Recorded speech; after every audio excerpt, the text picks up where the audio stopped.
अस्सलाम वालेकुम दोस्तों, आप कैसे हैं सब। उम्मीद करता हूं कि आप सब बिल्कुल ठीक ठाक होंगे। तो आज हम एक नए व्लॉग के साथ आपके सामने हाजिर हुए हैं और इसमें हमारे साथ एक स्टूडेंट हैं आज। ये यहाँ पे अभी नए नए आए हैं जर्मनी में। और इनकी ना एक बड़ी मज़े की बात यह है कि ये सेमेस्टर एक्सचेंज प्रोग्राम पे आए हैं और इसके बारे में ना बड़ी कम इन्फॉर्मेशन है लोगों को। और इनसे फिर बातचीत करेंगे, बाकी ये आपको बताएंगे साथ अपने। तो आप अपनी इंट्रोडक्शन करवा दें आप पहले। अच्छा, सो हेलो, नमस्ते, अस्सलाम वालेकुम। मेरा नाम है ओजस्व केसरवानी। मैं इंडिया से आया हूँ and I come from UP. Lucknow नाम का शहर है जो कि यूपी स्टेट का कैपिटल है। मैं वहाँ से आता हूँ और मैं यहाँ पे एक सेमेस्टर एक्सचेंज प्रोग्राम के लिए आया हूँ। मेरा यूनिवर्सिटी ने हम लोग को एक अपॉर्चुनिटी दी कि हम यहाँ पे आके जर्मनी में आके पढ़ सकते हैं। तो मेरी यूनिवर्सिटी का नाम है Symbiosis university which is in Pune, Maharashtra. So he is my apartment mate and तो हम लोग का ये अचानक से प्लान बना that we should do this, so we are here.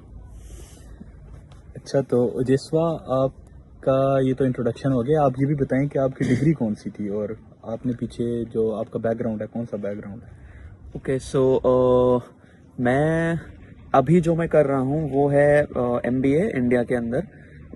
So MBA programme के under this for the semester exchange कि हम एक सेमेस्टर के लिए यहाँ पे आके पढ़ सकते हैं हॉक्सचुले फ्लेंसबर्ग में। जिस मेरी यूनिवर्सिटी का टाइप था हॉक्सचुले फ्लेंसबर्ग के साथ, तो फिर मैंने इसके लिए अप्लाई किया था। Then I got the approval from my university and I came here.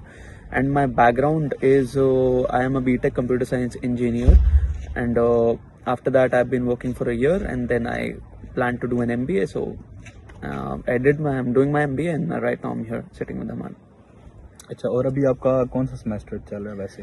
ये जो एक्सचेंज हुआ है वो मेरा सेकंड सेमेस्टर है और यूनिवर्सिटी में मेरे अभी इंडिया में back in India second semester चल रहा है जिसके एग्जाम हो रहे हैं। तो अभी उन लोग का एक्चुअली इंटर्नशिप ब्रेक आएगा जिसमें उनको कंपल्सरीली इंटर्नशिप करनी होगी। तो फिर मैं अपनी इंटर्नशिप पहले ही खत्म करके आया हूँ यहाँ आने के लिए। तो वो 2-3 महीना जो उनको इंटर्नशिप का मौका मिलेगा उस टाइम पे मैं यहाँ पे रहूँगा और जब थर्ड सेम शुरू होगा तब मैं वापस जाऊँगा। अच्छा, और इसका क्राइटेरिया क्या होता है कि अगर कोई बंदा आना चाहता है तो उसको क्या करना चाहिए और क्या इन्फॉर्मेशन उसके पास होनी चाहिए। अगर कोई बंदा आना चाहता है तो बहुत सारी इन्फॉर्मेशन है, बहुत सारी चीज़ें हैं। इस पूरे प्रोसेस में मुझे 4 से 5 महीने लगे हैं तब जाके मैं यहाँ पे हूँ। तो बहुत ही ज़्यादा मेहनत और दौड़ भाग तो नहीं कहूँगा, लेकिन हाँ मेंटल दौड़ भाग और बाकी परमिशंस लेना, ये सब बहुत प्रॉब्लम हुई थी।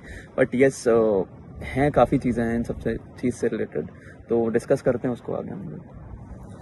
तो आपको ये पता कैसे चला था, पहले ये बताएं सबसे पहले। ये इस तरह का कोई सेमेस्टर एक्सचेंज प्रोग्राम भी होता है और ये तो सबसे पहले सेमेस्टर एक्सचेंज प्रोग्राम का इन्फॉर्मेशन आइडिया, एक बेसिक आइडिया मुझे मेरे MBA शुरू करने से पहले ही था कि मास्टर्स में ऐसा होता है in Indian universities. Most of them, I don't know all of them, but most of them में ऐसा होता है कि if they have types with other universities outside India, so they can go and study for 2 weeks or 6 months or 4 weeks, something like that. And तो इसका idea मुझे मेरी university के थ्रू ही पता चला था। जब मैं अपने फर्स्ट सेमेस्टर में था तो मेरी टीचर ने मुझे इनडायरेक्टली बोला, उन्होंने मेल ड्रॉप किया था सबको, पूरी यूनिवर्सिटी को, कि that whoever is interested to apply they can apply. सो मुझे उससे आइडिया लगा था बेसिकली। और आपकी यूनिवर्सिटी का नाम क्या है वैसे, स्पेसिफिक करना चाहिए। स्पेसिफाई मैं कर चुका हूँ पहले। इट्स एक बार फिर से बता symbiosis university which is in Pune district of Maharashtra state in India. अच्छा, तो और ये आपकी यूनिवर्सिटी के अलावा बाकी यूनिवर्सिटीज में भी ये सिस्टम होता है। हाँ, बाकी बहुत सारी यूनिवर्सिटीज में होगा। I am not sure about सब में है, कितनों में है, but I know that there are a lot of universities which offer this course.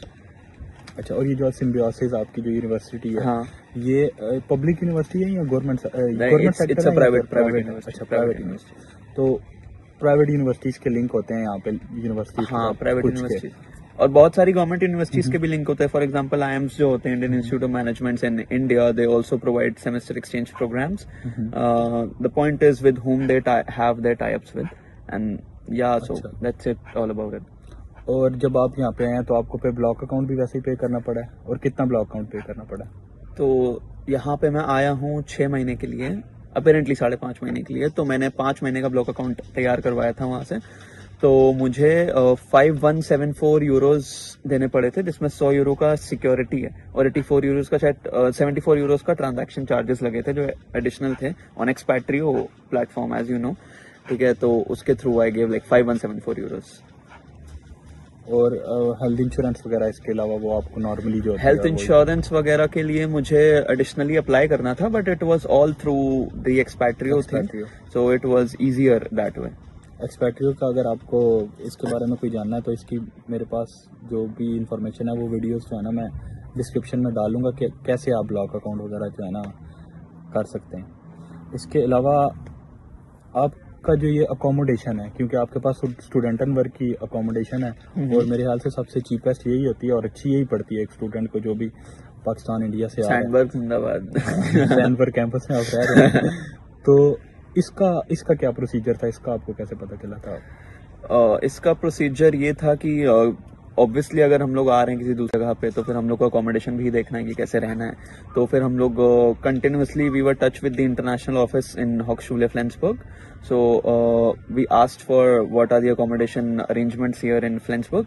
So they told us कि यहाँ की यूनिवर्सिटी का खुद का अकोमोडेशन ऑप्शन होता है, वही सैंडबर्ग ये जितने भी आपके हॉस्टल्स हैं अपार्टमेंट्स अवेलेबल हैं। तो इसमें फिर उन्होंने एक फॉर्म दिया था मुझे उनकी स्टूडेंट एंड वर्क की ऑफिशियल वेबसाइट पे कि आप उसको भर सकते हैं। तो फिर मैंने फॉर्म फिलअप किया था and then there you can choose whichever accommodation out of the 6 available you can choose from, so I chose Sandberg. अच्छा, ये असल में होता है इस तरह के यहाँ पे जितने भी स्टूडेंट एंड वर्क जो गवर्नमेंट है, ये समझ ले एक ऐसा इदारा है जो स्टूडेंट्स की अकोमोडेशन के लिए काम कर रहा होता है, तो उसके कई आगे सब कैंपसेस होते हैं। तो सैंडबर्ग ऐसे कैंपस था, इन्होंने सैंडबर्ग सेलेक्ट किया तो इनको का इसमें जो है तो इनको मुझे जगह हमाद मिल मिला गई। है। तो फिर अब पता नहीं इनकी बुरी किस्मत है या कैसी है, इनको मेरे जैसा बंदा मिल गया। तो इसके बाद आगे के आपके क्या प्लान है फर्दर?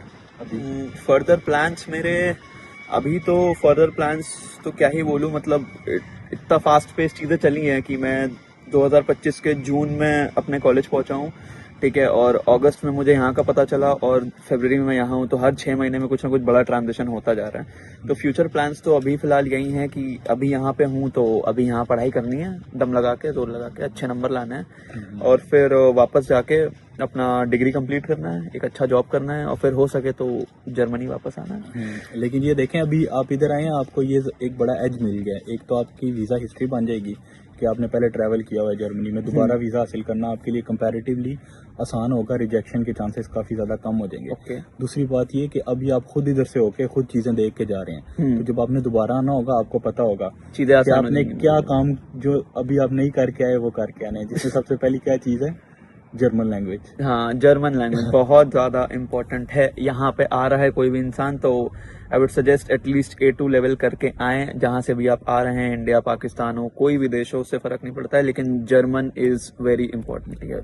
अगर आप A2 करके आएंगे तो ये है कि आप यहाँ पे आके सीख सकते हैं जर्मन लैंग्वेज, वरना आप सीख भी नहीं सकते। लेकिन रिकमेंडेशन ये है कि B2 तक तो करके आए आप। B2 तक अगर आप पॉसिबल नहीं है, क्योंकि जर्मनी के बाहर जितनी भी कंट्रीज है वहाँ पे जर्मन उस लेवल तक अच्छे से, मतलब 4 टुकड़े हैं अगर, तो उसमें स्पीकिंग, लर्निंग, राइटिंग और लिसनिंग चारों अच्छे करना मुझे लगता है जर्मनी के बाहर थोड़ा मुश्किल होगा। जर्मनी के अंदर आसान नहीं कर सकते वैसे। हाँ, बिल्कुल, ये तो भी आपकी बात ठीक आप एटलीस्ट इतना तो बेसिक सीख के आओ A2 लेवल की, यहाँ पे आके आप अगर B1 भी करते हो तो आपके लिए इजी हो एंड यहाँ पे सरवाइव करने के लिए German is very very very important.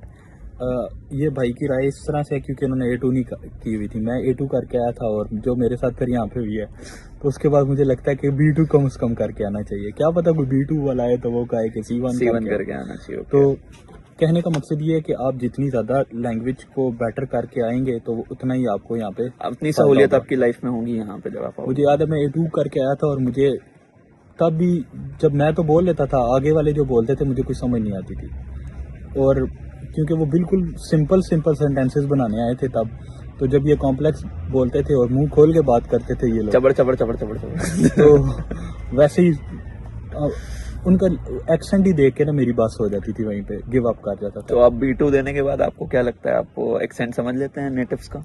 अभी भी मुश्किल हो जाती है जब ये तेज बोलते हैं, लेकिन ये है कि गुजारा चलने लग पड़ा, गुजारा चल गया है। सही है। इसके अलावा एक थोड़ा सा पर्सनल क्वेश्चन भी है, अगर इजाजत हो तो कर लूं? हाँ, कर सकते हैं। पाकिस्तान के बारे में आपका क्या हाल है? आप इंडिया से हैं? No comments.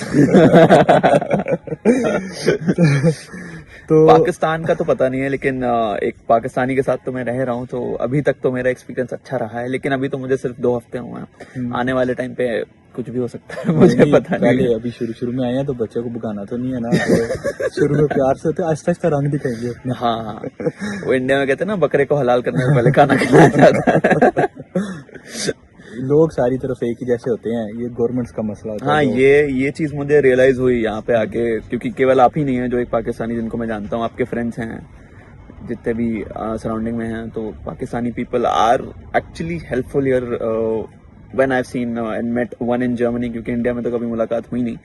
तो पहले पाकिस्तानी यही थे, and he is very helpful, he is very kind, and he runs a very good channel on YouTube, so please subscribe करिएगा इसका चैनल को। इसके साथ साथ भाई का भी एक इंस्टाग्राम का पेज है, तो उसका लिंक मैं डिस्क्रिप्शन में डाल दूंगा। अगर आप इनसे कांटेक्ट करना चाहें, आपको कोई इन्फॉर्मेशन चाहिए हो, तो ये भाई भी हेल्प आउट करेंगे।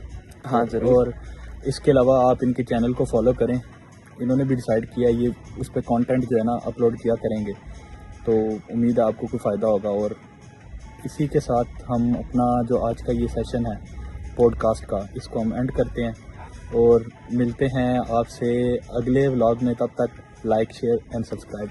जाओ।